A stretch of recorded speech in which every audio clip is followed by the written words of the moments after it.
So, Sony has released the ZV E10 Mark II. It's a brilliant camera, it's not super expensive, and you shouldn't get it. Here's why.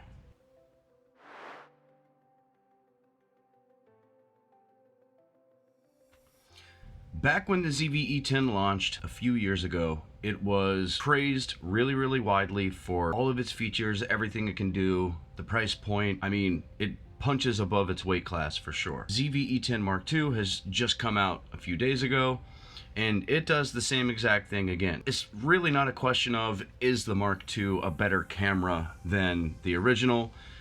That's just how technology goes. If something comes out 3 years ago, 3 years passes, and the sequel to that thing comes out, unless it's a movie, the technology that's been put into it is automatically pretty much always better, and the device itself will pretty much automatically always be better, technically. So what really sets the ZV E10 Mark II apart from the original, which I'm using to make this video? Well, there's a couple of things. Firstly, the sensor is the same one that's used in the FX30. The FX30 is basically the APS-C version of the FX3, which is Sony's cinema line cameras, and it's kind of amazing. So the sensor in the ZV E10 Mark II is also pretty great. It can shoot 4K 60 frames in 10-bit 422 S-Log3. So that is a huge step up from the 8-bit color that's in the Sony ZV E10. So why am I telling you not to get the Mark II?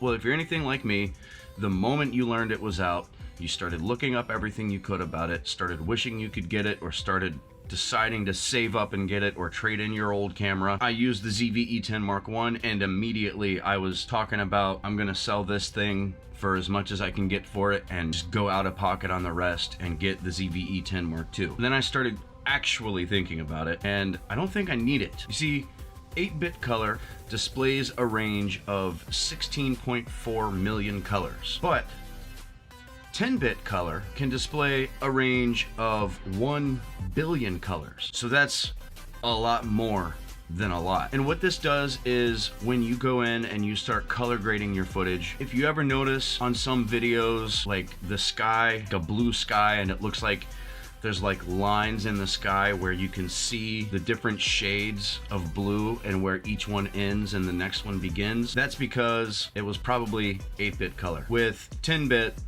the camera can recognize and display a ton more shades of blue, so you see it change more gradually instead of seeing it suddenly stop. Because when the camera shoots in 8-bit color and you shot a color it doesn't understand, it just kind of fills it in with noise, basically. Footage, pixels that didn't exist when you took the video. So technically speaking, yes, the ZV E10 Mark II is way better than the Mark I when it comes to displaying color. But you really don't need that. See, in all my research, which I was doing, by the way, to try and convince myself and justify the purchase of the ZV E10 Mark II, while I was trying to justify that purchase, it kind of hit me suddenly that, you know who really needs that? Professional filmmakers, professional videographers who like capture people's weddings and charge like $10,000 to do so. You know who doesn't need to drop that much money if they already have like a ZV E10 Mark I or something equivalent, a mid-range like semi-pro camera? You know who doesn't need it? People who already have a camera, a ZV E10 Mark I or something equivalent, one of the mid-range semi-professional cameras. You're making content on YouTube or shooting for Instagram, TikTok. You really don't need 10-bit color, and it's honestly not that big of a difference. It sounds like a huge difference when I describe it the way that I just did, but only someone who knows what to look for would be able to look at a video and say, this is an 8-bit image, that's a 10-bit image. Your average person isn't going to be able to tell that difference. And the fact is that we make videos for the average person. My videos are for beginner photographers who want to learn little tips and tricks here and there to help make what they like doing easier. Unless you're like Peter McKinnon or Matty Hopoya, neither of them really upload that much anymore. But unless you're one of those big top tier photo video YouTubers who already have the highest level equipment because they use it for their job. You don't need to shell out the extra money to get those extra bit depths, color depths in your image. Now, what I want to do, just to kind of drive the point home that the ZV E10 Mark I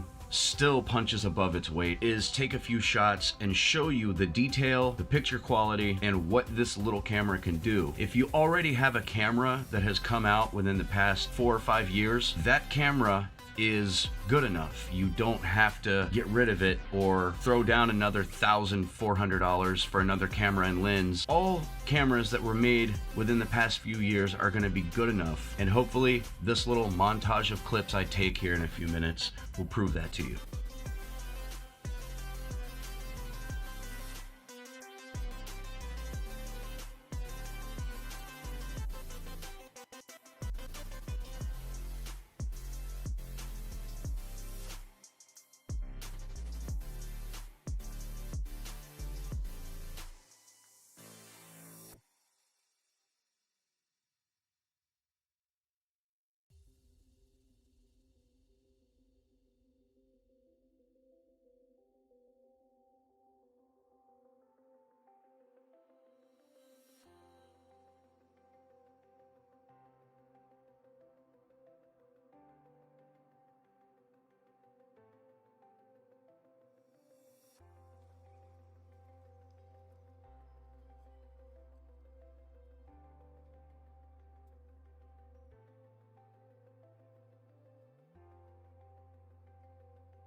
Just a quick note while I was getting ready to upload these clips. Every shot that you just saw in that sequence, it's really not like a B-roll sequence, it's just trying to show you the quality of the images. But every shot that you saw in that was shot with a $112 lens that I got from Amazon. So I'll include a link to that in the description. If you really like the look of the footage, you can pick up the lens.